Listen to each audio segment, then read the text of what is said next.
ಹೀಗೆ ಅನೇಕ ದಾಸರು ಇದ್ದಾರೆ. ಪರಿಚಯ ಮಾಡಿಸುವುದು ಇದೆ ಅಂತ ನಮಗನಿಸುತ್ತೆ. ನಿಜವಾದ ಅರ್ಥದಲ್ಲಿ ನೋಡಿದರೆ ಲಕ್ಷ್ಮೀ ದೇವಿಯಿಂದ ಆರಂಭ ಮಾಡಿ ನಮ್ಮವರೆಗೂ ಇರುವಂತಹ ಎಲ್ಲ ಜೀವರು ದಾಸರೇ. ಅವರು ದೀಕ್ಷೆಯನ್ನ ಪಡೆದು ನಾಮಗಳನ್ನ ಕೀರ್ತನೆ ಮಾಡುತ್ತಾ ದಾಸರು ಅಂತ ಅವರು ಕರೆಸಿಕೊಂಡ್ರೆ ನಿಜವಾದ ಅರ್ಥದಲ್ಲಿ ಪ್ರತಿಯೊಬ್ಬರು ದೇವರನ್ನು ಬಿಟ್ಟರೆ ಪ್ರತಿಯೊಬ್ಬರು ದಾಸರೇ, ಹರಿದಾಸರೇ. ಆ ಎಚ್ಚರ ಯಾರಿಗಿರುತ್ತೋ ಅವರು ಹರಿದಾಸರು ಅಂತ ಆಗಲಿಕ್ಕೆ ಸಾಧ್ಯ. ಶ್ರೀನಿವಾಸ ಕಲ್ಯಾಣದಲ್ಲಿ ಒಂದು ಸನ್ನಿವೇಶ ಇದೆ. ಬಕುಲಾ ದೇವಿ ಶ್ರೀನಿವಾಸನ ವಿವಾಹದ ಉದ್ದೇಶದಿಂದ ಆಕಾಶರಾಜನ ಮನೆಗೆ ಬಂದಿದ್ದಾಳೆ. ಧರಣಿ ದೇವಿಯ ಮುಂದೆ ಕೂತಿದ್ದಾಳೆ. ಧರಣಿ ದೇವಿ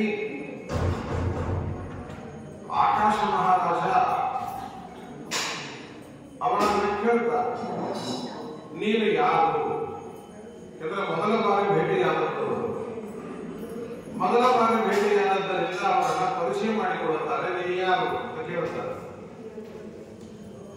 ಆಗ ಬಕುಲಾದೇವಿ ಹೇಳಿಕೊಂಡದ್ದು, ದಾಸಿ ಭೂತಾಸ್ಮಿ ಕೇವಲಂ. ವೆಂಕಟಗಿರಿಯಲ್ಲಿ ವಾಸವಾಗಿ ಏನಿದ್ದ ನನ್ನ ಶ್ರೀನಿವಾಸ, ಅವನ ದಾಸನಾಗಿದ್ದೇನೆ ನಾನು ಅಂತ ತನ್ನ ಪರಿಚಯವನ್ನು ಮಾಡಿಕೊಳ್ಳುತ್ತಾಳೆ. ಪರಿಚಯ ಮಾಡಿಕೊಳ್ಳುವುದಕ್ಕೆ ಬೇರೆ ಬೇಕಾದಷ್ಟು ದಾರಿಗಳಿದ್ದು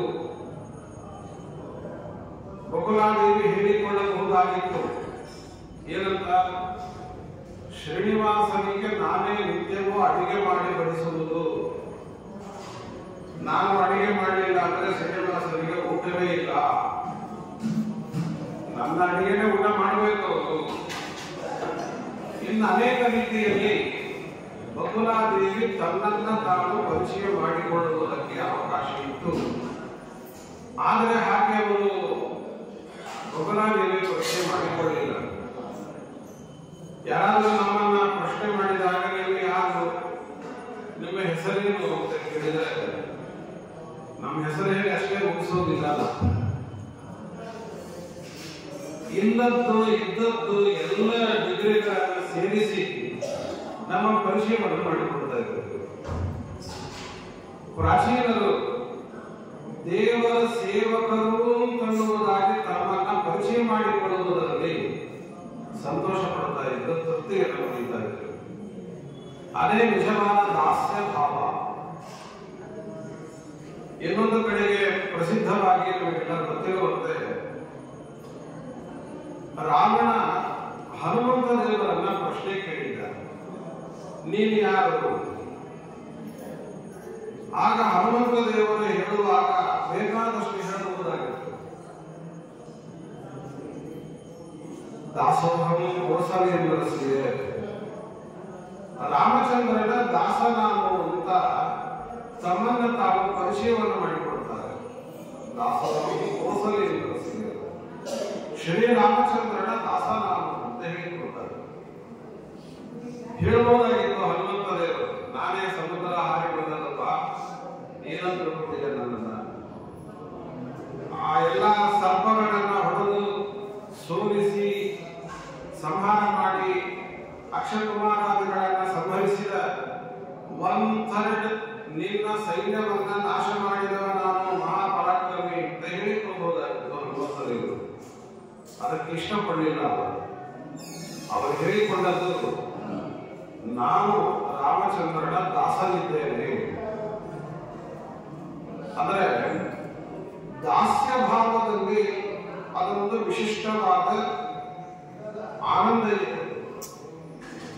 ಅದನ್ನ ಅನುಭವಿಸುವುದರಲ್ಲಿ ಸೌಖ್ಯ ಇದೆ. ಸೇವಕ ಪುರಂದರ ದಾಸರೇನೆ ಹನುಮಂತ ದೇವರನ್ನ ಕೇಳಿದ್ದಾರೆ ಒಂದು ಕಡೆಗೆ, ಸೇವಕತನದ ರುಚಿಯಲ್ಲಿ ಏನು ಕಂಡಿಯಪ್ಪಬೇಕು ಅಂತ ಕೇಳ್ತಾರೆ. ಪ್ರಾಣದೇವರನ್ನ ಪುರಂದರದಾಸರೇ ಪ್ರಶ್ನೆಯನ್ನು ಮಾಡುತ್ತಾರೆ. ಇರಲಿ. ದಾಸಭಾವ ಅನ್ನುವುದು ಎಲ್ಲರಿಗೂ ಇದೆ, ಪ್ರತಿಯೊಬ್ಬರಿಗೂ ಸಂಬಂಧಪಡುವಂತಹದ್ದು ದಾಸ್ಯ ಭಾವ. ಅಂಕಿತ ಪಡೆಯುವುದು, ವೇಷವನ್ನ ತೊಟ್ಟು ದೇವರ ನಾಮಗಳನ್ನ ರಚನೆ ಮಾಡಿ ಅದೊಂದು ಏನು ಕಾನ್ಸೆಪ್ಟ್ ನಮ್ಮಲ್ಲಿ ಬೆಳೆದು ಬಂದಿದೆ. ಇದು ಒಂದು ವಿಧವಾದಂತಹ ದಾಸ್ಯ ಭಾವವಾದರೆ, ದೇವರ ಸೇವಕ ನಾನು ಅಂತನ್ನುವ ಮನೋಭಾವನೆ ಯಾರಲ್ಲಿ ಇದೆಯೋ ಅವರು ಎಲ್ಲರೂ ಅಂಕಿತ ಇಲ್ಲದವರಾದರೂ, ವೇಷದ ಪರಿಭಾಷೆ ಇಲ್ಲದೆ ಹೋದರೂ ಅವರು ಎಲ್ಲರೂ ನಿಜವಾದ ಅರ್ಥದಲ್ಲಿ ದಾಸರೇನೆ. ಆ ದೃಷ್ಟಿಯಲ್ಲಿ ಲಕ್ಷ್ಮೀ ದೇವಿಯಿಂದ ಆರಂಭ ಮಾಡಿ ಪ್ರತಿಯೊಬ್ಬರೂ ದಾಸರಾಗುತ್ತಾರೆ. ನಮ್ಮಲ್ಲಿ ಎರಡೇ ಭಾಗ, ಈಶಾ ದಾಸ ಅಂತ ಇಷ್ಟೇ ಭಾಗವನ್ನು ಮಾಡಿದ್ದಾರೆ.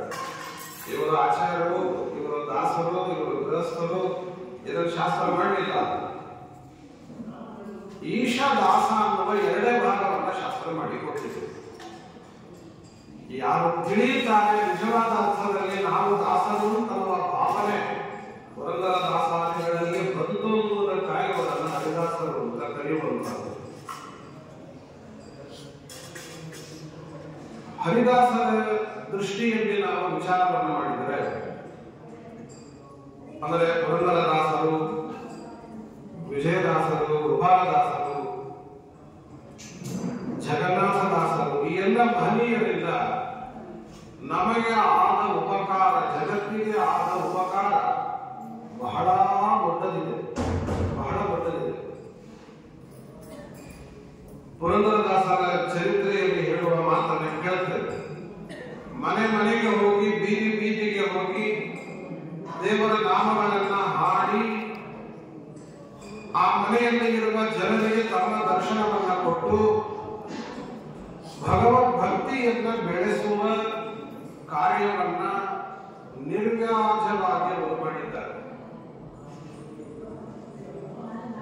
ಮನೆ ಮನೆಗೆ ಹೋಗಿ ಮನೆ ಬಾಗಿಲ ತಟ್ಟಿ ಮಾಡುವ ಕೆಲಸ, ಅದು ಪುಕ್ಕಟೆ ಮಾಡೋದಿಲ್ಲ, ಯಾರು ಮಾಡಿ ತಯಾರಾಗುವುದಿಲ್ಲ.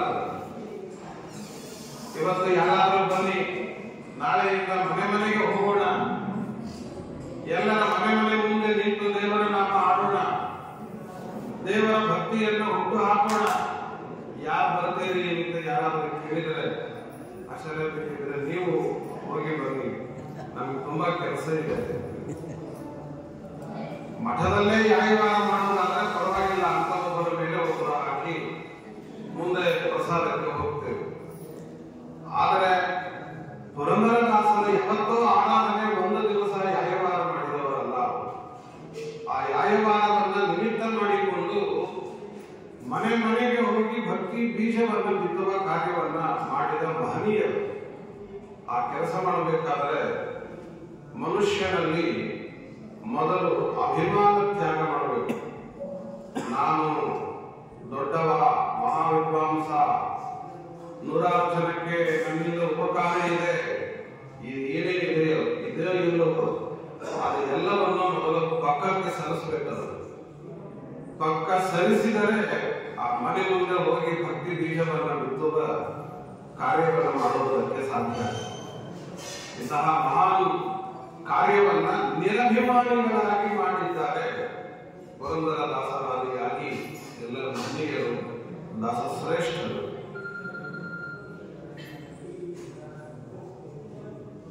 ಹರಿದಾಸರ ಗುಂಪಿನಲ್ಲಿ ದಾಸ ಚತುಷ್ಟಯರು ಅಂತ ಪ್ರಸಿದ್ಧರಾದವರಲ್ಲಿ ಮೊದಲಿಗರಾಗಿ ಪುರಂದರ ದಾಸರ ಹೆಸರನ್ನು ನಾವು ಕಾಣ್ತೇವೆ.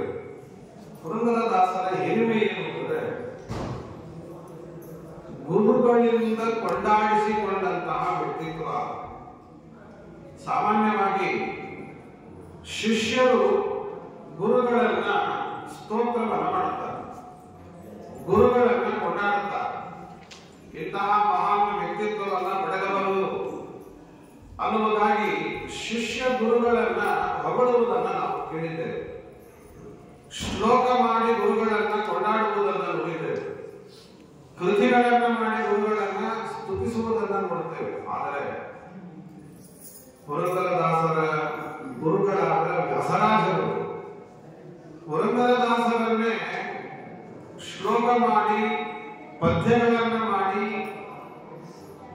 ದೇವರ ನಾಮಗಳ ಮೂಲಕ ಶಿಷ್ಯರಾದ ಪುರಂದರದಾಸರನ್ನ ಹೊಗಳಿದ್ದು, ಅಭಿನಂದಿಸಿದ್ದು ಇವುಗಳನ್ನೆಲ್ಲ ನಾವು ಕಾಣುತ್ತೇವೆ. ಇದು ಸಾಮಾನ್ಯ ವಿಚಾರ ಅಲ್ಲ. ವ್ಯಾಸಯೋಗಿ ಚರಿತೆ ಅಂತ ಇದೆ. ವ್ಯಾಸಯೋಗಿ ಚರಿತೆ, ಆ ವ್ಯಾಸಯೋಗಿ ಚರಿತೆಯಲ್ಲಿ ವ್ಯಾಸರಾಜರ ಕಾಲದಲ್ಲಿ ಇದ್ದಂತಹ ಎಲ್ಲ ವಿದ್ವಾಂಸರ ಅಪೇಕ್ಷೆ ಒಂದೇ ಇತ್ತು. ಒಂದೇ ಒಂದು ಅಪೇಕ್ಷೆ ವಿದ್ವಾಂಸರದ್ದು, ಮಹಾ ವಿದ್ವಾಂಸರದ್ದು. ಆಯಾ ಕ್ಷೇತ್ರಗಳಲ್ಲಿ ಶ್ರಮಪಟ್ಟು ಕಷ್ಟಪಟ್ಟು ಕೌಶಲವನ್ನು ಪಡೆದ ಪ್ರತಿಯೊಬ್ಬರ ಆಸೆ ಅಂತಂದ್ರೆ ವ್ಯಾಸರಾಜರು ಪೀಠದಲ್ಲಿ ಇರಬೇಕು, ಅವರ ಎದುರಿನಲ್ಲಿ ಸಭೆ ನಡೀಬೇಕು, ಸಭೆಯಲ್ಲಿ ನಾನು ನನ್ನ ಪಾಂಡಿತ್ಯವನ್ನು ವ್ಯಕ್ತ ಮಾಡಬೇಕು, ನನ್ನ ಕ್ಷೇತ್ರದ ನನ್ನ ಜ್ಞಾನವನ್ನ ಅಭಿವ್ಯಕ್ತಿ ಮಾಡಬೇಕು. ಆಗ ವ್ಯಾಸರಾಜರು ನನ್ನನ್ನ ಪ್ರಶಂಸೆ ಮಾಡುವುದು ಅಲ್ಲ, ಇಷ್ಟುದ್ದ ಸನ್ಮಾನ ಪತ್ರ ಕೊಡುವುದು ಅದಲ್ಲ, ಏನೂ ಮಾಡುವುದು ಬೇಡ. ವ್ಯಾಸರಾಜರು ನಾನು ಹೇಳುವಾಗ, ನನ್ನ ಪಾಂಡಿತ್ಯದ ವ್ಯಕ್ತ ಮಾಡುವಾಗ ಅವರು ಕೂತು ಕೇಳಿ ಒಂದ್ಸಾರಿ ತಲೆ ಆಡಿಸಿದರೆ ಸಾಕು. ಹೀಗೆ ಕೂತವರು ತಲೆ ಹೀಗೆ ಮಾಡಿದ್ರೆ ಸಾಕು. ದೊಡ್ಡ ವಿದ್ವಾಂಸ, ನೀನು ಮಹಾ ವಿದ್ವಾಂಸ, ಎಲ್ಲ ಚೆನ್ನಾಗಿ ಓದಿದ್ದೀಯಾ, ಪರಸ್ಪರ ಜ್ಞಾನ ನಿನಗಿದೆ, ಇದು ಏನು ಹೇಳೋದು ಬೇಕಿಲ್ಲ. ಒಂದ್ಸಾರಿ ವ್ಯಾಸರಾಜರ ತಲೆ ಹೀಗೆ ಆಡಿಸಿದ್ರೆ ಸಾಕು. ನಾವು ಕಷ್ಟಪಟ್ಟದ್ದು ಸಾರ್ಥಕ, ಧನ್ಯತಾ ಭಾವ ಆಗಿನ ವಿದ್ವಾಂಸರಿಗೆ ಬರ್ತಾ ಇತ್ತು ಅಂತ. ಅಂತಹ ವ್ಯಾಸರಾಜರು ಮಹನೀಯರು ಪುರಂದರದಾಸರನ್ನ ಪದ್ಯ ರೂಪದಲ್ಲಿ ಅವರನ್ನ ಪ್ರಶಂಸೆ ಮಾಡಬೇಕಾದ್ರೆ, ಪುರಂದರದಾಸರನ್ನ ಹೊಗಳಬೇಕಾದ್ರೆ, ಅಭಿನಂದನೆ ಮಾಡಬೇಕಾದ್ರೆ ಪುರಂದರದಾಸರ ಯೋಗ್ಯತೆ ಏನು ಅಂತ ನಾವು ಅರ್ಥ ಮಾಡಿಕೊಳ್ಳಬಹುದು. ವಾದಿರಾಜ ಸ್ವಾಮಿಗಳ ಗುರುಗಳು, ವಿಜಯೇಂದ್ರ ಸ್ವಾಮಿಗಳ ಗುರುಗಳು ಅನೇಕ ರೀತಿಯ ಸನ್ಯಾಸ ಶಿಷ್ಯರಿಗೆ ಪಾಠ ಹೇಳಿದ, ಪೀಠಾಧಿಪತಿಗಳಿಗೆ ಪಾಠ ಹೇಳಿದ, ನ್ಯಾಯಾಮೃತಾದಿ ಉಗ್ರಂಥಗಳನ್ನ ಅಸತ್ರೇಗಳನ್ನ ಬರೆದ ಮಹನೀಯರು ವ್ಯಾಸರಾಜರು ಪುರಂದರದಾಸರನ್ನು ಕೊಂಡಾಡುವುದು ಅಂದರೆ ಅದು ಸಾಮಾನ್ಯ ಮಾತಲ್ಲ. ಪುರಂದರದಾಸರು ಬರೆದಂತಹ ಕೃತಿಗಳನ್ನ ವ್ಯಾಸಪೀಠದಲ್ಲಿ ಇಟ್ಟು ಪುರಂದರೋಪನಿಷತ್ತು ಅಂತ ವ್ಯಾಸರಾಜರು ಕರಿಬೇಕಾದ್ರೆ ಪುರಂದರದಾಸರ ಜೊತೆ ಅದು ಅತ್ಯುತ್ಕೃಷ್ಟವಾದದ್ದು, ಅಸದೃಶವಾದದ್ದು. ನಮಗೇನೂ ಗೊತ್ತಿಲ್ಲ, ತಗೊಂಡ ಮೇಲೆ ಇಟ್ಟು ಮಂಗಳಾರತಿ ಮಾಡುತ್ತೇವೆ, ಅದಕ್ಕೊಂದು ಬೆಲೆ ಇದೆ, ಇಲ್ಲ ಅಂತಲ್ಲ. ಆ ಮಟ್ಟದ ಜ್ಞಾನಿಗಳು, ವ್ಯಾಸರಾಜರಂತಹ ವ್ಯಕ್ತಿ ಪ್ರಶಂಸೆ ಮಾಡಬೇಕಾದ್ರೆ ಅದಕ್ಕೆ ಬೇರೆ ಶಬ್ದನೇ ಇಲ್ಲ. ಅಂತಹ ವ್ಯಕ್ತಿತ್ವ ಪುರಂದರದಾಸರು. ದಾಸರಿಲ್ಲದೆ ಪುರಂದರ ದಾಸರಯ್ಯ ಅಂತ ಕೊಂಡಾಡ್ತಾರೆ, ಪ್ರಶಂಸೆಯನ್ನ ಮಾಡ್ತಾರೆ. ವಾಸುದೇವ ಕೃಷ್ಣನ್ನ ಸೂಸಿ ಪೂಜಿಸುವಂಥ ದಾಸರೆಂದರೆ ಪುರಂದರ ದಾಸರಯ್ಯ. ದಾಸರು ಅಂತಂದ್ರೆ ನಿಜವಾಗಿ ಪುರಂದರ ದಾಸರೇ ದಾಸರು ಅಂತ. ದಾಸ ಅನ್ನುವ ಶಬ್ದ ಇದೆ ನೋಡಿ, ಬಹಳ ವಿಚಿತ್ರ ಶಬ್ದ.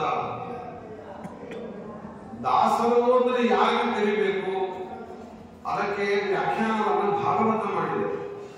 ಭಾಗವತ ಯಾರನ್ನ ದಾಸರು ಅಂತ ಕರೆಯಬೇಕು ಅಂತ ವ್ಯಾಖ್ಯಾನಿಸಿದೆ. ಏಕಾದಶ ಸ್ಕಂಧ ಭಾಗವತದಲ್ಲಿ ಉದ್ಧವ ಕೃಷ್ಣನ ಮುಂದೆ ಹೇಳಿಕೊಡುತ್ತಾರೆ. ಕೃಷ್ಣದೇವರು ಪರಂಧಾಮಕ್ಕೆ ಹೊರಟಂತಹ ಕಾಲದಲ್ಲಿ, ಕೃಷ್ಣ ನೀನು ನನ್ನನ್ನು ಪರಂಧಾಮಕ್ಕೆ ಕರೆದುಕೊಂಡು ಹೋಗು ಅಂತ ವಿಜ್ಞಾಪಿಸುವಾಗ, ನಾನು ನಿನ್ನ ದಾಸ ಅಂತ ಹೇಳಿಕೊಡುತ್ತಾರೆ ಉದ್ಧವರು. ಹಾಗಾಗಿ ಒಂದು ಮಾತು ಇದೆ, ತ್ವಯೋಪಭುಕ್ತ ಸ್ರಗಂಧ ವಾಸೋಲಂಕಾರ ಚರ್ಚಿತ ಉಚ್ಛಿಷ್ಟ ಭೋಜಿನೋ ದಾಸಾಹ ತವ ಮಾಯಾಂ ಜಯೇಮಹಿ. ಯಾರನ್ನ ದಾಸರು ಅಂತ ಕರೀಬೇಕು ಅಂದ್ರೆ, ದೇವರಿಗೆ ಸಮರ್ಪಣೆ ಮಾಡಿದ ವಸ್ತ್ರವನ್ನ ಯಾರು ಕೊಡುತ್ತಾರೆಯೋ, ದೇವರಿಗೆ ಅರ್ಪಣೆ ಮಾಡಿದಂತಹ ವಸ್ತ್ರವನ್ನ, ಗಂಧವನ್ನ, ಹೂವನ್ನ, ಆಹಾರವನ್ನ, ಇನ್ನು ಏನೇ ಇತ್ತು ನಾವು ಭೋಗಿಸುವ, ಅನುಭವಿಸುವ ಮೊದಲು ದೇವರಿಗೆ ಅರ್ಪಣೆ ಮಾಡಿದ್ದಿರಬೇಕು. ದೇವರಿಗೆ ಅರ್ಪಣೆ ಮಾಡಿ ನಂತರ ನಾವು ಅದನ್ನ ಸ್ವೀಕಾರ ಮಾಡುವುದಾದರೆ, ಭೋಗಿಸುವುದಾದರೆ ಅವರನ್ನೇ ದಾಸರು ಅಂತ ಕರೆಯುವುದು ಅಂತ. ಉಚ್ಚಿಷ್ಟ ಭೋಜಿನೋ ದಾಸಾಹ. ಎಂಜಲು ತಿನ್ನುವವರು ಯಾರೋ ಅವರನ್ನ ದಾಸರು ಅಂತ ಕರೆಯುತ್ತಾರೆ. ಏನಾಚಾರ್ಯ, ನಾವು ಎಷ್ಟು ಜನ ತಿಂತೇವೆ? ಒಬ್ಬರದ್ದಲ್ಲ, ಎಷ್ಟೊಂದು ಜನರು ಎಂಜಲು ತಿಂತೇವೆ. ನಾವು ದೊಡ್ಡ ದಾಸರು ಅಂತ ನಾವು ಅನ್ಕೊಳ್ತೇವೆ. ಅವರು ಹೇಳಿದ್ದು ಬೇರೆ ಬೇರೆಯವರ ಎಂಜಲ ಅಲ್ಲಪ್ಪ, ದೇವರ ಎಂಜಲು ತಿಂಡಿಯಿಲ್ಲ. ದೇವರ ಎಂಜಲು ಅಂದರೆ ದೇವರಿಗೆ ಸಮರ್ಪಣೆ ಮಾಡಿದ್ದನ್ನ ಅನುಭವಿಸುವುದು, ನೈವೇದ್ಯ ಮಾಡಿದ್ದನ್ನ ಸ್ವೀಕಾರ ಮಾಡುವಂತ. ನೈವೇದ್ಯದ ಕಥೆಗಳಲ್ಲಿ, ಪುರಂದರದಾಸರ ಕಥೆಗಳಲ್ಲಿ ನಾವು ನೋಡುತ್ತೇವೆ. ವ್ಯಾಸರಾಜರು ಪೂಜೆಗೆ ಕೂತಾಗ ಶಿಷ್ಯರಿಗೆ ಹೇಳಿ ಕಳಿಸಿದ್ದರಂತೆ ಪುರಂದರದಾಸರನ್ನ ಕರೆತರಬೇಕು. ದಾಸರು ಪೂಜೆ ಮಾಡ್ತಾ ಕೂತಿದ್ರು. ದಾಸರು ಅಂದ್ರೆ ಪೂಜೆ ಬಿಡಬೇಕು ಅಂತಿಲ್ಲ, ಪೂಜೆ ಮಾಡ್ತಾ ಇರಬೇಕು. ಪೂಜೆ ನಿತ್ಯ ಮಾಡಿಕೊಂಡು ಇದ್ದವರನ್ನೇ ದಾಸರು ಅಂತ ಕರೆಯುವುದು. ಪುರಂದರದಾಸರು ಪೂಜೆ ಮಾಡ್ತಾ ಇದ್ದಾರೆ, ಅಭಿಷೇಕ ಆಗಿದೆ, ಇನ್ನೂ ನೈವೇದ್ಯ ಆಗದೇ ಇರುವ ಅವಸ್ಥೆ. ಅಂತಹ ಮಧ್ಯಕಾಲದಲ್ಲಿ ವ್ಯಾಸರಾಜರ ಅಪ್ಪಣೆಯನ್ನು ಪಡೆದು ಶಿಷ್ಯ ಬಂದು ಕರೆದ ಪುರಂದರದಾಸರನ್ನ ಗುರುಗಳು ಕರೀತಾ ಇದ್ದಾರೆ, ಬರಬೇಕು. ತಕ್ಷಣಕ್ಕೆ ಪುರಂದರದಾಸರು ಎನ್ನುವಲ್ಲಿಂದ ಹೊರಟರು. ಓಡಿ ಬರುತ್ತಾರೆ ಗುರುಗಳ ಜಾಗಕ್ಕೆ. ಬರುವಾಗ ಮಾರ್ಗ ಮಧ್ಯದಲ್ಲಿ ಅಡಿಗೆ ಮಾಡುವಂತಹ ಕಾಲದಲ್ಲಿ ಕಲಗಚ್ಚು, ಆ ಕಲಗಚ್ಚನ್ನ ಬಸೀತಾ ಇದ್ದ, ಬೇರ್ಪಡಿಸ್ತಾ ಇದ್ದ. ಪುರಂದರದಾಸರಂದರು, ನೈವೇದ್ಯ ಮಾಡಿದ್ರೆ ಬಂದ್ಬಿಟ್ಟಿದ್ದೆ ನಮ್ಮ ದೇವರಿಗೆ. ಹಾಗೆ ಬಂದ್ಬಿಟ್ನಲ್ಲ, ಆ ಕಲಗಚ್ಚನ್ನೇ ಕೃಷ್ಣಾರ್ಪಣ ಅಂದ್ಬಿಟ್ಟು ದಾಸರ ಮಹಾನುಭಾವರು ಇದ್ದಲೇ ಕೃಷ್ಣಾರ್ಪಣ ಅಂದರೆ ಸಮರ್ಪಣೆ ಮಾಡಿದರೆ ದೇವರದನ್ನು ಸ್ವೀಕಾರ ಮಾಡಿದ ಅಂತ. ಇತ್ತ ಕಡೆಗೆ ವ್ಯಾಸರಾಜರು ಗೋಪಾಲಕೃಷ್ಣನ ಪೂಜೆಯನ್ನು ಮಾಡುವ ಮಹನೀಯರು. ಗೋಪಾಲಕೃಷ್ಣ ದೇವರ ಬಾಯಲ್ಲಿ ಕಲಗಚ್ಚಿನ ಹನಿ ಕಾಣಿಸಿದಂತ ಅದನ್ನು ಒರೆಸ್ತಾ ಕೂತಿದ್ದಾರೆ. ಪುರಂದರದಾಸರು ಬರ್ತಾ ಇದ್ದಾರೆ, ಕಲಗಚ್ಚು ಹೊರಗೆ ಬರ್ತಾ ಇದೆ. ಅದನ್ನು ನೋಡಿ ವ್ಯಾಸರಾಜರು ಶಿಷ್ಯನನ್ನ ಕರೆದು ಕೇಳಿದರಂತೆ, ಏನಪ್ಪಾ ದಾಸರನ್ನ ಕರೆದಿಯ ನೀನು? ಎಲ್ಲ ಕರೆದಿರಿಸುವ ಬರ್ತಾ ಇದ್ದಾರೆ, ಏನ್ ಮಾಡ್ತಾ ಇದ್ರೆ ಹೇಳುವುದು? ಇಲ್ಲ ಅಭಿಷೇಕ ಆಗಿತ್ತು, ಅರ್ಚನೆ ಮಾಡ್ತಾ ಇದ್ರು, ಆಗ ಕರೆದೆ ಅಂದ್ರೆ ವ್ಯಾಸರಾಜರು ನೈವೇದ್ಯ ಆಗೋವರೆಗೆ ಇರಬಾರ್ದಪ್ಪ. ಪುರಂದರದಾಸರ ನೈವೇದ್ಯ ಮಾಡಿದ್ಮೇಲೆ ಬಂದಿದ್ರೆ ಅನುಕೂಲ ಇರ್ತಾ ಇತ್ತು. ನೋಡಿ, ಪುರಂದರದಾಸರ ಅರ್ಪಣೆ ಮಾಡಿದ್ದನ್ನೇ ನಮ್ಮ ಕೃಷ್ಣ ತಗೊಂಡಿದ್ದ ನೋಡು ಅಂತ. ಅಂದ್ರೆ ದೇವರಿಗೆ ಅರ್ಪಣೆ ಮಾಡದೇ ಇದ್ದದ್ದನ್ನ ಏನನ್ನೂ ಸ್ವೀಕರಿಸುವಂತಿಲ್ಲ. ನೈವೇದ್ಯಾದಿಗಳನ್ನ ದೇವರಿಗೆ ಮಾಡಿ ಸಮರ್ಪಣೆ ಮಾಡಿ ನಾವು ಸ್ವೀಕಾರವನ್ನು ಮಾಡಬೇಕಾಗುತ್ತೆ. ಇದೇ ರೀತಿ ಇನ್ನೊಂದು ಕಥೆಯನ್ನು ಕೇಳ್ತೇವೆ. ತೀರ್ಥಕ್ಕೆ ಬರಬೇಕು ಎಂಬಂತೆ ಪುರಂದರದಾಸರು ಓಡಿ ಬರ್ತಾರೆ, ಊಟಕ್ಕೆ ಕೊಡ್ಬೇಕು ಅಂತಾರೆ. ಊಟವೂ ಆಯಿತು, ಎಲ್ಲವೂ ಆಯಿತು. ಅವಸರದಲ್ಲಿ ಊಟವೂ ಆಗಿದೆ. ಕೊನೆಗೆ ಕಥೆಗಳಲ್ಲಿ ಬರ್ತಾ ಇದೆ, ದಾಸರು ಸ್ನಾನಕ್ಕೆ ಮಾಡಿಲ್ಲ, ಪೂಜೆ ಮಾಡಿಲ್ಲ, ಊಟ ಮಾಡಿಬಿಟ್ರು. ಮತ್ತೆ ಎಲ್ಲ ಹೊರಗೆ ತೆಗೆದಿಟ್ಟು ಪೂಜೆ ಮಾಡಿ ಊಟ ಮಾಡಿದ್ರು ಅಂತ. ಇದನ್ನ ನಾವು ಮಾಡಿಕೋಬಾರ್ದು, ನಮ್ಮಿಂದ ಆಗೋದಲ್ಲವೂ ಅಲ್ಲ. ಆಚಾರ್ಯರಿದ್ದಾರೆ, ಸ್ವಾಮಿಗಳಿದ್ದಾರೆ ಅಂತ ಹಂಗೆ ಹೋಗಿ ಊಟ ಮಾಡಿರ್ತಿಲ್ಲ. ಅವರಿಗೆ ಆ ಯೋಗ್ಯತೆ ಇದೆ, ಆ ಗುರುಭಕ್ತಿ ಇದೆ. ಮುಖ್ಯವಾಗಿ ಶ್ರೇಷ್ಠ ಮಟ್ಟದ ಗುರುಭಕ್ತಿ ಇದೆ ಅಂತ ಅನ್ನುವುದಕ್ಕಾಗಿ ಅವರೆಲ್ಲ ಅದನ್ನ ನೀಗಿಸಿಕೊಂಡು ಸಮರ್ಥಿಸಿಕೊಂಡರು ಮಹನೀಯರು. ನಾ ಹೇಳಬೇಕಾದದ್ದು, ದಾಸರು ಅಂತನ್ನುವುದಕ್ಕೆ ದೇವರಿಗೆ ಅರ್ಪಣೆ ಮಾಡಿದ್ದನ್ನು ಸ್ವೀಕಾರ ಮಾಡುವುದು, ಅವರನ್ನ ನಿಜವಾದ ಅರ್ಥದಲ್ಲಿ ದಾಸರು ಅಂತ ಕರೀತಾರೆ. ಇಂತಹ ಮಹನೀಯರು ಪುರಂದರದಾಸರು. ದಾಸರಿಂದಲೇ ಪುರಂದರ ದಾಸರಯ್ಯ ವಾಸುದೇವ ಕೃಷ್ಣನ ಸೂಸಿ ಪೂಜಿಸುವಂತ ದಾಸರಿರುತ್ತಾರೆ ಪುರಂದರ ದಾಸರಯ್ಯ. ಕೇವಲ ಊಟಾಟಿಕೆಯಿಂದ ಇರುವಂತಹದ್ದನ್ನ ದಾಸರು ಅಂತ ನಾವು ಕರೆಯುವಂತಹದ್ದಲ್ಲ. ನಿಜವಾದ ಅರ್ಥದಲ್ಲಿ ದಾಸರಾಗಿ ದಾಸನ ಲಕ್ಷಣವನ್ನು ಪಡೆದುಕೊಂಡು ಇರಬೇಕು ಅಂತ ನಮ್ಮ ವಿಜಯದಾಸರು ಕೂಡ ಅನೇಕ ಪದ್ಯಗಳ ಮೂಲಕವಾಗಿ ದಾಸರ ಲಕ್ಷಣಗಳನ್ನು ಹೇಳುವ ಸುಧಾರಗಳನ್ನೇ ರಚನೆ ಮಾಡಿಕೊಟ್ಟಿದ್ದಾರೆ ಮಹನೀಯರು. ವ್ಯಾಸರಾಜನಿಗೆ ಪುರಂದರದಾಸರ ಮೇಲೆ ಎಷ್ಟು ಅಭಿಮಾನ ಅಂತಂದ್ರೆ ಎಲ್ಲಿಲ್ಲದ ಅಭಿಮಾನ. ಒಂದು, ಅವರನ್ನ ಸ್ತುತಿಸುವ ಗೌರವಿಸುವ ಕೃತಿಯನ್ನೇ ನಿರ್ಮಾಣ ಮಾಡಿದರು. ದಾಸರೆಂದರೆ ಪುರಂದರ ದಾಸರಯ್ಯ ಕೇಳಿದರು. ಪುರಂದರೋಪನಿಷತ್ತು ಅನ್ನುವುದಾಗಿ ವ್ಯಾಸರಾಜರು ಪುರಂದರದಾಸರ ಕಥೆಗಳನ್ನ ವ್ಯಾಸಪೀಠದಲ್ಲಿ ಇಟ್ಟು ಗೌರವಿಸಿದ್ದು ಅದು ಒಂದು ಅದ್ಭುತವಾದಂತಹ ವ್ಯಾಸರಾಜರ ಉಪಕಾರ ಬುದ್ಧಿ ಅಥವಾ ಪುರಂದರದಾಸರ ಹಿರಿಮೆ, ಅವರ ಗ್ರಂಥಗಳ ಹಿರಿಮೆ. ಇನ್ನೊಂದು ಮಾತನ್ನು ನಾವು ನೋಡಬೇಕು. ವ್ಯಾಸರಾಜರು ಪುರಂದರದಾಸರಿಗೆ ಕೊಟ್ಟಂತಹ ಮತ್ತೊಂದು ಅದ್ಭುತವಾದ ಗೌರವ. ಪುರಂದರದಾಸರು ಯಾತ್ರೆಗೆ ಹೋಗಿದ್ದರಂತೆ. ಎಲ್ಲ ಯಾತ್ರೆಯನ್ನ ಆಸೆಯಿಂದ ಹಿಮಾಚಲ ಯಾತ್ರೆ ತಾವು ಏನ್ ಮಾಡಬೇಕು, ತಿರುಪತಿ, ಪಂಢರಪುರ ಇತ್ಯಾದಿ ಯಾತ್ರೆಯನ್ನೆಲ್ಲ ಮುಗಿಸಿ ಮರಳಿ ಬಂದರಂತೆ. ವ್ಯಾಸರಾಜರ ಸಮೀಪಕ್ಕೆ ಪುರಂದರದಾಸರು ಮರಳಿ ಬಂದಾಗ ವ್ಯಾಸರಾಜರು ಮತ್ತೊಂದು ಕೃತಿಯನ್ನೇ ಮಾಡಿ ಪುರಂದರದಾಸರನ್ನ ಪ್ರಶಂಸೆಯನ್ನ ಮಾಡಿದ ಮಾತನ್ನು ನೋಡ್ತೇವೆ. ಅವರು ಹೇಳ್ತಾರೆ, ಕಂಗಳಿಗೆ ಹಬ್ಬವಾಯಿತಯ್ಯ ಮಂಗಳಾತ್ಮಕ ಪುರಂದರ ದಾಸರ ಕಂಡು ಅಂತ. ಯಾತ್ರೆ ಮಾಡಿಕೊಂಡು ಮರಳಿ ಬಂದ ಪುರಂದರದಾಸರನ್ನ ಕಂಡು ವ್ಯಾಸರಾಜರ ಕರೆದ ಉದ್ಗಾರ, ಕಂಗಳಿಗೆ ಹಬ್ಬವಾಯಿತಯ್ಯ ಪುರಂದರದಾಸರನ್ನು ನೋಡಿ ಮಂಗಳಾತ್ಮಕರಾದ ಪುರಂದರದಾಸರನ್ನು ಕಂಡು. ವ್ಯಾಸರಾಜರು ಹಣಕ್ಕಾಗಿ ಇನ್ನೊಬ್ಬರನ್ನ ಕೊಂಡಾಡುವುದಲ್ಲ. ಇನ್ನೊಂದೇನೋ ಇವರಿಂದ ಕೆಲಸ ಆಗಬೇಕು ಅನ್ನುವುದಕ್ಕಾಗಿ ಮತ್ತೊಬ್ಬರನ್ನ ಪ್ರಶಂಸೆ ಮಾಡುವುದಲ್ಲ. ನಾವೆಲ್ಲ ಹಾಗೆ ಮಾಡ್ತಿರ್ತೇವೆ. ಯಾರನ್ನಾದ್ರೂ ಹೊಗಳುತ್ತೇವೆ ಅಂತಂದ್ರೆ ಏನೋ ಬಂತು ಗೊತ್ತಾಗ್ಬಿಡುತ್ತವನು, ನಮ್ಮಿಂದ ಏನೋ ಆಗ್ಬೇಕಿದೆ ಇವರಿಗೆ ಅನ್ನುವುದಾಗಿ. ಆದರೆ ಹಾಗೆ ಪ್ರಶಂಸೆ ಮಾಡುವ ವ್ಯಕ್ತಿತ್ವನೇ ಅಲ್ಲ. ಏನ್ ಬೇಕಾದ್ರೆ ಯಾರಿಗೆ ಬೇಕಾದ್ರೂ ಕೊಡಬಲ್ಲಂತಹ ರಾಜಗುರು ಸ್ಥಾನದಲ್ಲಿ ಇದ್ದಂತಹ ವ್ಯಾಸರಾಜರು ಪ್ರಶಂಸೆ ಮಾಡುವಂತಹದ್ದು ಮಂಗಳಾತ್ಮಕ ಪುರಂದರ ದಾಸರ ಕಂಡು ಹಬ್ಬ ಆಯಿತು ಅಂತ. ಸಕಲ ತೀರ್ಥಕ್ಷೇತ್ರ ಯಾತ್ರೆ ಮಾಡಿದ ಫಲವು, ಸಕಲ ಯಜ್ಞಾದಿ ಷಟ್ಕರ್ಮ ಫಲವು, ಭಕುತಿಯಲ್ಲಿ ಸುರನದಿಯ ಮಜ್ಜನ ಮಹಾಫಲವು, ಕಂಗಳಿಗೆ ಹಬ್ಬವಾಯಿತಯ್ಯ. ಪುರಂದರದಾಸರನ್ನ ನಾನು ನೋಡಿದ್ದೇನೆ, ಅವರನ್ನ ಕಂಡಿದ್ದೇನೆ, ನನಗೆ ಹಬ್ಬ, ನನಗೆ ಸಂತೋಷ. ಎಷ್ಟರ ಮಟ್ಟಿಗೆ ಸಂತೋಷ ಅಂದ್ರೆ, ನಾನೇ ಹೋಗಿ ಎಲ್ಲಾ ತೀರ್ಥಕ್ಷೇತ್ರ ಯಾತ್ರೆ ಮಾಡಿ ಮುಗಿಸಿಕೊಂಡು ಬಂದ್ರೆ ಏನು ಆನಂದ, ಏನು ತೃಪ್ತಿ, ಏನು ಸಂತೋಷ ಆಗ್ಬೇಕು, ಆ ತೃಪ್ತಿ ಆಗ್ತಾ ಇದೆ ಪುರಂದರದಾಸರನ್ನ ಕಂಡರೆ ಅಂತ. ಎಲ್ಲ ಕ್ಷೇತ್ರಗಳಲ್ಲಿ ಸ್ನಾನಾದಿಗಳನ್ನು ಮಾಡಿದ್ದರಿಂದ ಬರುವ ಪುಣ್ಯ ಬರುತ್ತದೆ ಅಂತ.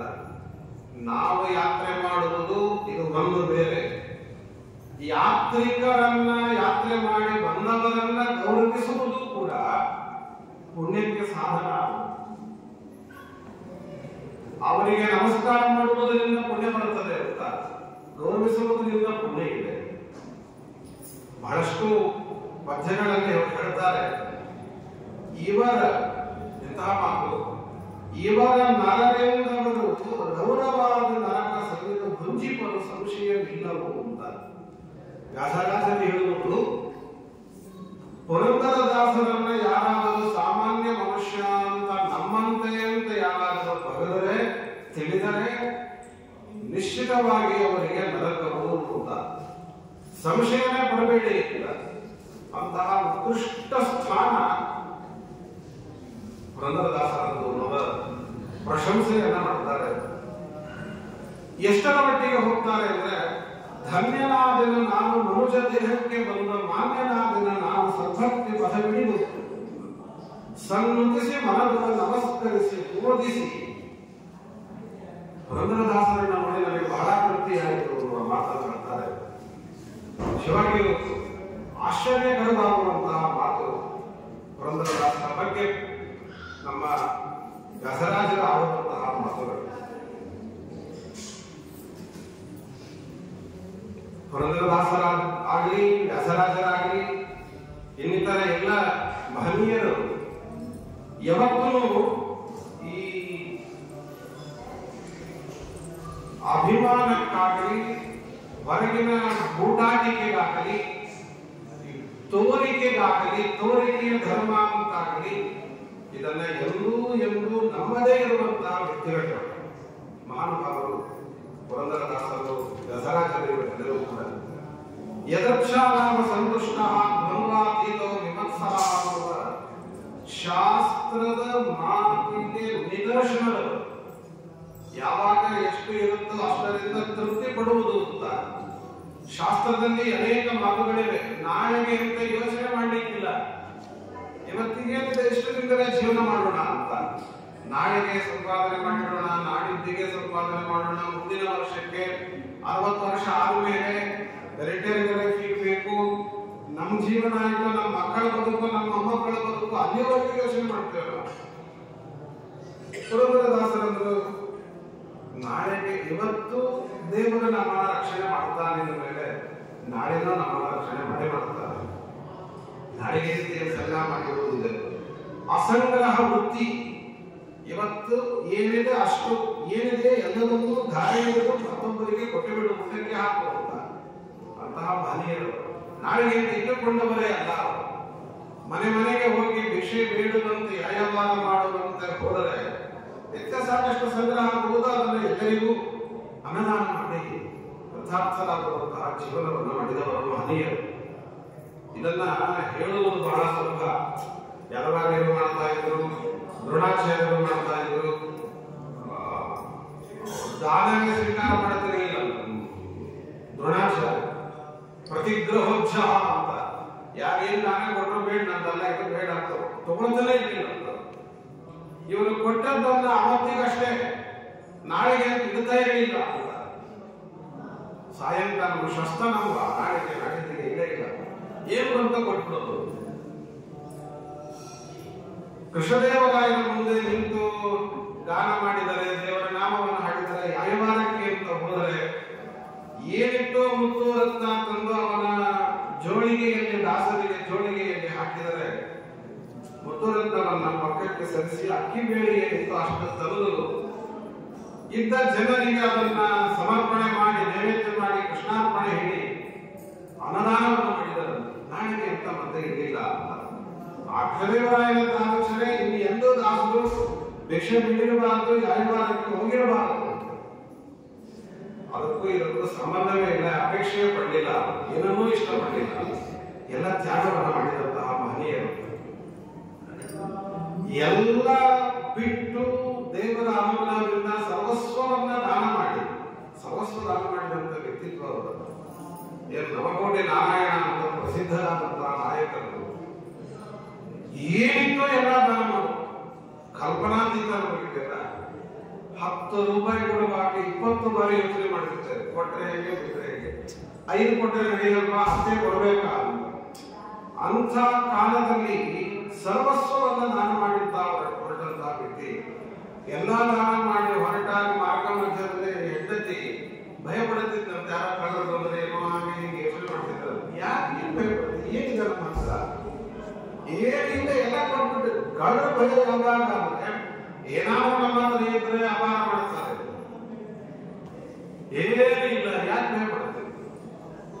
ನೋಡು ಅಲ್ಲಿ ನೋಡು, ಒಂದು ಲೋಟ ಇತ್ತು ದಾಸರಿಗೆ, ಪಾಪ ಲೋಟ ನಿತ್ಯ ಬಳಸುವುದು ಅಂತ ಬೆಳ್ಳಿಯ ಪಾತ್ರೆ ಇತ್ತು. ದಾಸರನ್ನು ಕೊಡಲಿ ಅಂತ ಹೇಳಿ ಅದನ್ನ ಅರಣ್ಯದಲ್ಲಿ ಎಸೆದು ಹಾಗೆ ಹೊರಟೋಗ್ಬಿಡ್ತಾರೆ. ಎಂಥ ವ್ಯಕ್ತಿ ನೋಡಿದ್ರು, ಎಂಥ ವೈರಾಗ್ಯದ ಬುದ್ಧಿ, ವಿರಕ್ತ ಭಾವ ಪುರಂದರದಾಸರಲ್ಲಿ ನಾವು ಕಾಣುತ್ತೇವೆ. 4,75,000 ದೇವರ ನಾಮಗಳು ಅವರ ಹೆಸರಿನಲ್ಲಿ ಇದ್ರೆ ಏನಮ್ಮ, ಒಂದು ಪೇಜ್ ಆರ್ಟಿಕಲ್ ಬರೀಬೇಕಾದ್ರೆ ಎಷ್ಟು ಸಮಸ್ಯೆ ಇರುತ್ತೆ. ಆ ಸಮಸ್ಯೆ ಏನು ನನಗೆ ಗೊತ್ತಿಲ್ಲ. ಒಂದು ಪೇಜ್ ಬರೀಬೇಕಾದ್ರೆ 1000 ಜನ ನೋಡುತ್ತಾರೆ, ಏನ್ ತಪ್ಪಿರುತ್ತದೆ, ಎಷ್ಟು ತಪ್ಪಿರುತ್ತದೆ, ಏನು ಆಗಬಹುದು, ಏನ್ ಮಾಡಬಹುದು ಎಂದು ಅದರ ಬಗ್ಗೆ ಯಾರು ಚಕಾರ ಎತ್ತಿರಬಾರದು. ಆ ರೀತಿಯಲ್ಲಿ ಬರೀಬೇಕಿರುತ್ತದೆ. ಅಂತದ್ದು ಅಷ್ಟು ಸಂಖ್ಯೆಯಲ್ಲಿ ದೇವರ ನಾಮಗಳನ್ನು ರಚನೆ ಮಾಡಿ ಅಕಾಟ್ಯವಾಗುವ ರೀತಿಯಲ್ಲಿ ಬರೆದುಕೊಟ್ಟಂತಹ ಮಹನೀಯರು ಪುರಂದರದಾಸರು. ಅವರ ಉಳಿದ 5 ಲಕ್ಷ ಅಂದುಕೊಂಡಿದ್ದರಂತೆ ಮುಂದೆ ಮಗ ಮಧ್ವಪತಿಯಿಂದ ಅದನ್ನ ಮಧ್ವಪತಿ ಮುಂದೆ ವಿಜಯದಾಸರಾಗಿ ನಂತರದಲ್ಲಿ ಅವರನ್ನ ಪೂರ್ಣ ಮಾಡಿದಂತಹ ಚರಿತ್ರೆಯನ್ನು ಕೂಡ ನಾವು ಕೇಳ್ತೇವೆ.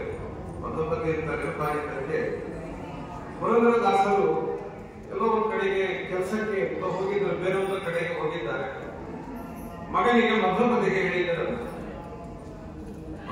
ಹೇಳಿದ್ದಾರಂತೆ, ನೀನು ನಾನು ಬರೋವರೆಗೂ ಆ ಹನುಮಪ್ಪನ ಪೂಜೆ ಮಾಡಿಕೊಂಡಿರಪ್ಪ, ನಾನು ಮಾಡ್ತಾ ಇದ್ದೆ, ಕೆಲವು ದಿವಸ ಆಗ್ತಾ ಇಲ್ಲ, 3-4 ದಿವಸ ನೀನು ಮಾಡು ಅಂತ ಹೇಳಿ ಹೋಗಿದ್ದಾರೆ. ಮಧ್ವಪತಿ ಬಾಲಕ, ಸಣ್ಣ ಹುಡುಗ, 7 ವರ್ಷದ ಹುಡುಗ, ಒಬ್ಬನಿಗೆ ಹೋಗಿ ಪೂಜೆ ಮಾಡಿಕೊಂಡು ಬರುವವ. ಪುರಂದರದಾಸರ ಮನೆಯಲ್ಲಿ ಇಲ್ಲ, ಪೂಜೆ ಮಾಡ್ತಾ ಇದ್ದ, ಬರ್ತಾ ಇದ್ದ. 4 ದಿವಸ ಆಯಿತು, ದಾಸರ ಮನೆ ಬರುತ್ತಾರೆ. ಬಂದ್ಮೇಲೆ ಊಟಕ್ಕೆ ಕೂತಾಗ ಮತ್ತೆ ಪ್ರಾಣದೇವರ ಪ್ರಸಾದ ಹಾಕುವುದು ಅಂತ ಮಧುಪತಿಯಲ್ಲಿ ಪ್ರಾಣದೇವರ ಪ್ರಸಾದ ಅಂತ ಏನಂತ ಕೇಳಿದ. ಪ್ರಸಾದ ಅಂದ್ರೆ ಏನ್ ಉಳಿದೇ ಇಲ್ಲ. ಏನ್ ಮಾಡ್ತೀರಿ ಕೇಳಿದ್ರೆ, ಇಲ್ಲ ನಾನು ತಗೊಂಡು ಹೋಗ್ತೇನೆ, ಹನುಮಪ್ಪ ದಿನ ಊಟ ಮಾಡ್ತಾನೆ. ನೈವೇದ್ಯಕ್ಕೆ ಹನುಮಪ್ಪನಿಗೆ ಯಂತ್ರೋದ್ಧಾರಕನಿಗೆ ಅಂತ ತಗೊಂಡು ಹೋದರೆ ಯಂತ್ರೋದ್ಧಾರ ತಾನೆಲ್ಲ ತಿಂದ ಹಾಕಿಬಿಡ್ತಿದ್ದಂತ. ಆ ಬಾಲಕನ ಭಕ್ತಿಗೆ ಮೆಚ್ಚಿ ಯಂತ್ರೋದ್ಧಾರಕ ಸ್ವೀಕಾರವನ್ನು ಮಾಡ್ತಾ ಇದ್ದ ಅಂತ. ಜೀವಂತವಾಗಿ ಪ್ರಾಣದೇವರಲ್ಲಿ ಸನ್ನಿಹಿತರಾಗಿದ್ದಾರೆ. ಪ್ರಾಣದೇವರ ಸನ್ನಿಧಿ, ವ್ಯಾಸರಾಜರ ಪ್ರತಿಷ್ಠೆ, ಬಾಲಕ ಮಧ್ವಪತಿಯ ಯೋಗ್ಯತೆ ಎಲ್ಲವನ್ನು ನಾವು ಕಾಣಬಹುದು. ದಾಸರಂತೆ ನಾನು ಪೂಜೆ ಮಾಡಿದ 1 ದಿವಸ ತಗೊಂಡಿಲ್ಲ ಅವನು. ನೀನೇನ್ ಪೂಜೆ ಮಾಡುತ್ತೀಯ, ನಡಿ ನಾಳೆ ಬರ್ತೇನೆ ಅಂತ ಒಂದ್ಸರಿ ನೋಡಿ ಬಿಡೋಣ. ದೂರಿಂದ ಪುರಂದರದಾಸರು ನಿಂತಿದ್ದಾರೆ ಮಧ್ವಪತಿ ಪೂಜೆಗೆ ಅಂತ. ಹನುಮಪ್ಪ ಬರಲೇ ಇಲ್ಲ. ಅವರಿಂದ ಮಧ್ವಪತಿ ನೀವು ಬರಲಿಲ್ಲ ಅಂದ್ರೆ ತಲೆ ಹೊಡ್ಕೊಂಡ್ಬಿಡ್ತಾರೆ ಎಲ್ಲ. ಹನುಮಪ್ಪ ಬಂದು ಅದನ್ನೆಷ್ಟು ಸ್ವೀಕಾರ ಮಾಡಿ ಪ್ರಾಣದೇವರು ದರ್ಶನವನ್ನು ಕೊಟ್ಟು ಅನುಗ್ರಹ ಮಾಡಿದರು ಅಂತ. ಎಂತಹ ವ್ಯಕ್ತಿತ್ವ! ಪ್ರಾಣದೇವರನ್ನ ಒಲಿಸಿಕೊಂಡಂತಹ ಮಹನೀಯರು ಪುರಂದರದಾಸರು. ನನಗೂ ಪುರಂದರ ಅಂತ ಹೆಸರು, ನಿಮಗೆ ಪರಿಚಯ ಗೊತ್ತಿಲ್ಲ. ನನ್ನ ಹೆಸರು ಪುರಂದರ. ನನ್ನ ಮಗನಿಗೂ ಮಧ್ವಪತಿ ಅಂತ ಹೆಸರಿಟ್ಟೆ. ಹನುಮ ಊಟ ಮಾಡ್ತಾನ ಬಿಡ್ತಾನ ಗೊತ್ತಿಲ್ಲ, ಅವನ ಹೆಸರು ಆ ಕಥೆಯನ್ನ ಸ್ಮರಣೆ ಮಾಡಿಕೊಂಡು ಹೆಸರನ್ನ ಇಟ್ಟಿದ್ದೀನಿ. ಮುಂದೆ ನಮ್ಮ ಸ್ವಾಮಿಗಳು ಒಂದ್ಸರಿ ನಮ್ಮ ಮನೆಗೆ ಬಂದಿದ್ರು. ಏನು ಮಗನಿಗೆ ಹೆಸರು ಇಟ್ಟಿದೀಯಾ? ಇಲ್ಲ ಸ್ವಾಮಿ, ಮತ್ತೆ ಮಧ್ವಪತಿ ಅಂತ ಹೆಸರಿಟ್ಟಿದ್ದೆ. ಹಾಗಾದ್ರೆ ಅವರು ತಮಾಷೆ ಮಾಡಿದ್ದೇನು ಗೊತ್ತಿಲ್ಲ. ಪುರಂದರದಾಸರ ಅಪ್ಪನ ಹೆಸರು ರಂಗಾಚಾರ್ಯರು, ಅಂದ್ರೆ ನಮ್ಮಪ್ಪನ ಹೆಸರು ರಂಗಾಚಾರ್ಯರು. ನಾನು ಪುರಂದರ, ನನ್ನ ಮಗ ಮಧ್ವಪತಿ ಅಂತ ಆಗೋದಾದ್ರೆ ನಮ್ಮ ಅಪ್ಪ ರಂಗಾಚಾರ್ಯ. ಹಾಗಾದ್ರೆ ಪುರಂದರದಾಸರಿಗೆ ಅಪ್ಪ ರಂಗಾಚಾರ್ಯರು ಅದೇ ಸಂಬಂಧದಿಂದ ತಮಾಷೆಗಾಗಿ ಹಾಗಿದ್ದೆ. ಮಹನೀಯರು, ಮಹಾತ್ಮರು ಪುರಂದರದಾಸರು. ಹೆಚ್ಚಾಗಿ ನಮಗಿಂತ ನಿಮಗೆ ಹೆಚ್ಚು ಕಥೆಗಳು, ದೇವರ ನಾಮಗಳು ಎಲ್ಲ ಪರಿಚಯ ಇರುವಂತಹದ್ದು. ಆ ಪುರಂದರದಾಸರನ್ನು ವಿಶೇಷವಾಗಿ ಸ್ಮರಣೆ ಮಾಡುತ್ತಾ ಅವರ ಅನುಗ್ರಹವನ್ನು ಬಯಸುತ್ತಾ ಇವತ್ತು ಉತ್ತರಾದಿ ಮಠದ ಪರಂಪರೆಯಲ್ಲಿ ಬಂದ ವಿದ್ಯಾಧೀಶ ತೀರ್ಥರ ಪುಣ್ಯ ದಿನ, ಆರಾಧನಾ ದಿನ. ಏಕಚಕ್ರ ನಗರ ಅಂತಾರ, ಎಲ್ಲಿದೆಯೋ ಗೊತ್ತಿಲ್ಲ, ಇವತ್ತಿಗೂ ಒಂದು ಅಜ್ಞಾತವಾಗಿ ಉಳಿದಿದೆ. ಅವರು ಅಲ್ಲಿ ವೃಂದಾವನಸ್ಥರಾದರು ಅಂತ ಹೇಳ್ತಾರೆ. ಒಂದೊಂದು ಮಠಕ್ಕೆ ಒಬ್ಬೊಬ್ಬ ಯತಿಗಳು, ಜ್ಞಾನಿಗಳು ಏಕಾದಶಿಯಾದಿಗಳನ್ನು ನಿರ್ಣಯ ಮಾಡಿಕೊಟ್ಟಂತೆ ಉತ್ತರಾದಿ ಮಠದ ಏಕಾದಶಿಯ ನಿರ್ಣಯ ನಮ್ಮ ವಿದ್ಯಾಧೀಶ ತೀರ್ಥರು ಮಾಡಿಕೊಟ್ಟಂತಹದ್ದು. ಇವರ ಮಹಿಮೆಯೂ ಕೂಡ ಅಸಾಧಾರಣ. ಕೆಲವೊಮ್ಮೆ ಹೇಳಿಕೊಡುತ್ತಿರ್ತದೆ ಯಾವುದಾದ್ರೂ ನಾನು ಪ್ರದಕ್ಷಿಣೆ ಮಾಡಿದೆ. ಎಷ್ಟು ಪ್ರದಕ್ಷಿಣೆ? 108 ಪ್ರದಕ್ಷಿಣೆ. ಪ್ರದಕ್ಷಿಣೆ ಮಾಡಿದ್ದಾರೆ. ದಸರಾ ನಮ್ಮ ಇವರು ವಿದ್ಯಾಧೀಶ ತೀರ್ಥರು ಗೋದಾವರಿ ನದಿ ತ್ರ್ಯಂಬಕೇಶ್ವರದಿಂದ ಆರಂಭ ಮಾಡಿ ಸಮುದ್ರ ಮುಟ್ಟುವರೆಗೆ ಗೋದಾವರಿ ನದಿ ಎಲ್ಲಿಂದ ಹುಟ್ಟಿ ಎಲ್ಲಿಯವರೆಗೂ ಹೋಗಿ ಸಮುದ್ರಕ್ಕೆ ಸೇರಬೇಕೋ ಅದೆಷ್ಟು ಪ್ರದಕ್ಷಿಣೆ ಬಂದಿದೆ. ನದಿಗೆ ಪ್ರದಕ್ಷಿಣೆ, ಕಲ್ಪನಾತೀತ, ಊಹಾತೀತ 100 ಜನ ಶಿಷ್ಯರಿಂದ ಸಹಿತರಾಗಿ ಗೋದಾವರಿ ಪ್ರದಕ್ಷಿಣೆಯನ್ನು ಮಾಡಿದವರು ಮಹಾಭಾರತ. ಉಡುಪಿ ಕೃಷ್ಣನಿಗೆ ಪ್ರತಿನಿತ್ಯ 108 ಪ್ರದಕ್ಷಿಣೆ ನಮಸ್ಕಾರಗಳು. ಉಡುಪಿಯಲ್ಲಿ ಸ್ವಾಮಿಗಳು ಇದ್ದಾಗ ಅನ್ನದ ತೆಗೆ ತುಳಸಿ ಅಷ್ಟೇ, ಸಾರು, ಹುಳಿ, ಚಟ್ನಿ ಮತ್ತೊಂದು ಇನ್ನೇನಿಲ್ಲ. ಸ್ವಯಂ ಪಾಕದ ಶಿಷ್ಯರು 3-4 ಜನ, ಅವರಿಂದ ಮಾತ್ರ ಭಿಕ್ಷೆ ಬೇಡಿ ತಂದ ಅನ್ನದ ಮೇಲೆ ಅರ್ಪಣೆ ಮಾಡಿದ ತುಳಸಿ ಮಾತ್ರ ಅವರ ಆಹಾರವಾಗಿತ್ತು. ಉಡುಪಿಯಲ್ಲಿ ಇದ್ದಾಗ ವಿದ್ಯಾಧೀಶ ತೀರ್ಥರು ವಾಕ್ಯಾರ್ಥ ಚಂದ್ರಿಕಾ ಅಂತ ಗ್ರಂಥವನ್ನು ಬರೆದಿದ್ದಾರೆ. ನ್ಯಾಯಸುಧಾಕ್ಕೆ ಅಸದೃಶವಾದ ವ್ಯಾಖ್ಯಾನವಾದ, ನೀವು ಅಸದೃಶ ಅನ್ನುವ ಶಬ್ದ ಒಂದು 20 ಸಾರಿ ಹೇಳಿದ್ರು ಕಡಿಮೆ. ಅಂತಹ ಅಸಾಧಾರಣವಾದ ಅಸದೃಶವಾದ ವ್ಯಾಖ್ಯಾನವನ್ನು ನ್ಯಾಯಸುಧಾಗೆ ವಾಕ್ಯಾರ್ಥ ಚಂದ್ರಿಕಾ ಎಂಬ ಹೆಸರಿನಲ್ಲಿ ವಿದ್ಯಾಧೀಶ ತೀರ್ಥರು ರಚನೆಯನ್ನು ಮಾಡಿದ್ದಾರೆ. ವಾದಿರಾಜ ಸ್ವಾಮಿಗಳ ಅನುಗ್ರಹದಿಂದ ಹುಟ್ಟಿ ಬಂದವರು. ಇವರ ತಂದೆ ಆನಂದ ಭಟ್ಟಾರಕರು ಅಂತ, ಅವರು ನ್ಯಾಯಾಮೃತಕ್ಕೆ ಘಟಕೋದ್ಧಾರ ಎಂಬ ಹೆಸರಿನಲ್ಲಿ ವ್ಯಾಖ್ಯಾನವನ್ನು ಮಾಡಿದ್ದಾರೆ. ದಸರಾಜರ ಸೇವೆಯನ್ನು ಮಾಡಿದ್ದಾರೆ, ವಾದಿರಾಜರ ಸೇವೆಯನ್ನು ಮಾಡಿದ್ದಾರೆ. ವಾದಿರಾಜ ಸ್ವಾಮಿಗಳ ಹೇಳಿದ್ದರಂತೆ, ನನ್ನಂತ ಮಗ ಹುಡುಕ್ತಾರೆ ಅಂತ. ಹಾಗೆ ವಿದ್ಯಾಧೀಶ ತೀರ್ಥರು ಅವರ ವಾದಿರಾಜರ ಅನುಗ್ರಹದಿಂದ ಹುಟ್ಟಿ ಬಂದವರು ಅಂತ ಹೇಳ್ತಾರೆ. ಶ್ರೀರಂಗಪಟ್ಟಣದಲ್ಲಿ ಉದರಾಯಪಟ್ಟಣದಲ್ಲಿ ಪ್ರಾಣದೇವರನ್ನು ನೋಡುತ್ತೇವೆ. ದಸರಾಜರು ಈ ವಿದ್ಯಾಧೀಶ ತೀರ್ಥರು ಪ್ರತಿಷ್ಠೆಯನ್ನ ಮಾಡಿದಂತಹ ಮಹನೀಯರು. ಅನೇಕ ಕಡೆ ಅವರು ಶ್ರೀರಂಗಪಟ್ಟಣದ ರಾಜ, ಚಾಮರಾಜ ಅಂತ ಹೀಗೆ ಹೇಳ್ತಾರೆ, ದೊಡ್ಡ ಚಾಮರಾಜ ಅಂತ. ಅವರಿಗೆ ಅನ್ನ ಹೊಳವಾಗಿ ಕಾಣಿಸ್ತಾ ಇರ್ತದೆ. ವಿದ್ಯಾಧೀಶ ತೀರ್ಥರು ತೀರ್ಥ ಪ್ರೋಕ್ಷಣೆಯನ್ನ ಮಾಡಿ ಅವರಿಗೆ ಅನ್ನವು ಪುನಃ ಅನ್ನವಾಗಿ ಕಾಣುವಂತೆ ಊಟ ಮಾಡುವಂತಹ ವ್ಯವಸ್ಥೆಯನ್ನ ಮಾಡಿಕೊಟ್ಟಿರುತ್ತಾರೆ. ಅದಕ್ಕೆ 3 ಗ್ರಾಮಗಳನ್ನ ಸ್ವಾಮಿಗಳಿಗೆ ದಾನವನ್ನು ಮಾಡಿದ್ದ ರಾಜ ಅಂತ ಹೇಳ್ತಾರೆ. ಗಯಾದಲ್ಲಿ ವಿಶೇಷವಾಗಿ ವಿದ್ಯಾಧೀಶರನ್ನ ಸ್ಮರಣೆ ಮಾಡಬೇಕಾದದ್ದು, ಗಯಾ ಯಾವ ಕ್ಷೇತ್ರದಲ್ಲಿ ಶ್ರಾದ್ದವನ್ನು ಎಲ್ಲರೂ ಮಾಡಲೇಬೇಕು ಅಧಿಕಾರ ಇದ್ದವರು ಅಂತಹ ವಿಷ್ಣುಪಾದ ಗಯಾ ಅಕ್ಷಯ ವಟವೃಕ್ಷ ಅಂತೇಳಿದೆ. ಅದು ಪೂರ್ಣ ಮಟ್ಟದಲ್ಲಿ ಒಣಗಿ ಹೋಗಿತ್ತು. ಅಂತಹ ಕಾಲಕ್ಕೆ ಸ್ವಾಮಿಗಳು ಅಲ್ಲಿ ಹೋದಾಗ ತೀರ್ಥ ಪ್ರೋಕ್ಷಣೆಯನ್ನ ಮಾಡಿ ಪುನಃ ವಟವೃಕ್ಷವು ಚಿಗುರುವಂತೆ ಮಾಡಿ ಗಯಾನಾಡರನ್ನ ಅನುಗ್ರಹವನ್ನು ಮಾಡುತ್ತಾರೆ. ಇವತ್ತಿಗೂ ಗಯಾದ ವಿಷ್ಣುಪಾದದ ಮಂದಿರದಲ್ಲಿ, ವಿಷ್ಣುಪಾದದ ಮಂದಿರದ ಗರ್ಭಗುಡಿಯ ಮೇಲೆ ವಿದ್ಯಾಧೀಶ ತೀರ್ಥರ ಚಿತ್ರವನ್ನು ಹಾಕಿದ್ದಾರೆ. ಫೋಟೋ ಇದೆ, ನೀವು ಅದನ್ನಲ್ಲಿ ನೋಡ್ಲಿಕ್ಕೆ ಸಾಧ್ಯ.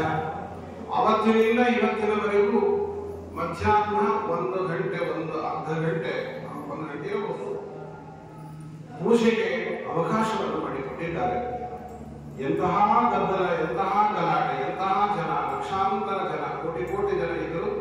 ಮಧ್ಯಾಹ್ನದ ಕೆಲ ಹೊತ್ತು ಪೂಜೆಗೆ ಅವಕಾಶವನ್ನು ಮಾಡಿಕೊಟ್ಟಿದ್ದಾರೆ. ವಿದ್ಯಾಧೀಶ ತೀರ್ಥರ ಶಿಷ್ಯರು ಗಯಾವಾಡರು ಅಲ್ಲಿನೂ ಕೂಡ ಪ್ರಾಣದೇವರ ಪ್ರತೀಕವನ್ನ ಪ್ರತಿಷ್ಠೆಯನ್ನು ಮಾಡಿದ್ದು. ಪ್ರಯಾಗಕ್ಕೆ ಸ್ವಾಮಿಗಳು ಹೋಗಿರುತ್ತಾರೆ. ಅಲ್ಲಿ ಪ್ರಯಾಗ ಸ್ನಾನವನ್ನು ಮಾಡಿದವರು ಮಹಾನುಭಾವರು. ಯಾಕಂದ್ರೆ ನೆನಪು ಮಾಡಿಕೊಂಡೆ ಅಂದ್ರೆ, ಮಾಘ ಮಾಸದಲ್ಲಿ ಇದ್ದೇವೆ, ಪ್ರಯಾಗದಲ್ಲಿ ಸ್ನಾನ ಮಾಡಬೇಕು. ನಾವು ವಿಶೇಷವಾಗಿ ಸ್ಮರಣೆ ವಿದ್ಯಾಧೀಶ ತೀರ್ಥರ ಮೂಲಕ ಪ್ರಯಾಗದ ಸ್ಮರಣೆಯನ್ನು ಮಾಡುತ್ತಾ ಮಹನೀಯರು ವಿದ್ಯಾಧೀಶ ತೀರ್ಥರು 106 ವಿಚಾರಗಳು ಉಂಟು. ಅವರ ಬಗ್ಗೆ ಹೇಳಿಕೆ ಸಮಯ ಮುಗಿಯದೆ ಇರುವುದಕ್ಕಾಗಿ ಆ ಮಹಾಗುರುಗಳನ್ನು ಸ್ಮರಣೆ ಮಾಡಿ, ಮುಖ್ಯವಾಗಿ ಪುರಂದರದಾಸರನ್ನ ಸ್ಮರಿಸುತ್ತಾ ಅವರ ಅನುಗ್ರಹ ಸರ್ವದಾ ನಿಮ್ಮೆಲ್ಲರ ಮೇಲೆ ಇರಲಿ ಅಂತ ಪ್ರಾರ್ಥನೆಯನ್ನ ಮಾಡಿ ಹಿಂದೆ ಅನೇಕ ಬಾರಿ ನಮ್ಮ ನರಹರಿಯವರು ಕರೀತಾ ಇದ್ದರೂ ಸಮಯ ಅನುಕೂಲ ಆಗಿರಲಿಲ್ಲ. ಪುರಂದರದಾಸರು ಬರಮಾಡಿಕೊಂಡಿದ್ದಾರೆ, ಅನುಗ್ರಹವನ್ನು ಮಾಡಿದ್ದಾರೆ. ಗುರುಗಳ ರಾಘವೇಂದ್ರ ಸ್ವಾಮಿಗಳ ಸನ್ನಿಧಾನದಲ್ಲಿ ಅದರ ಮಾತುಗಳನ್ನು ಆಡುವುದು ಎಲ್ಲ ಪುಣ್ಯವನ್ನ ದಾಸರ ಅಂತರ್ಯಾಮಿ, ವಿದ್ಯಾಧೀಶರ ಅಂತರ್ಯಾಮಿಯಾದ, ಸಮಸ್ತ ಗುರುಗಳ ಅಂತರ್ಯಾಮಿಯಾದ, ಶ್ರೀಮದ್ ಆಚಾರ್ಯರ ಅಂತರ್ಯಾಮಿಯಾದ ಪರಮಾತ್ಮನ ಸಮರ್ಪಣೆ ಮಾಡುತ್ತಾರೆ. ಮಧ್ಯವೇಶ ಅನ್ನೋದು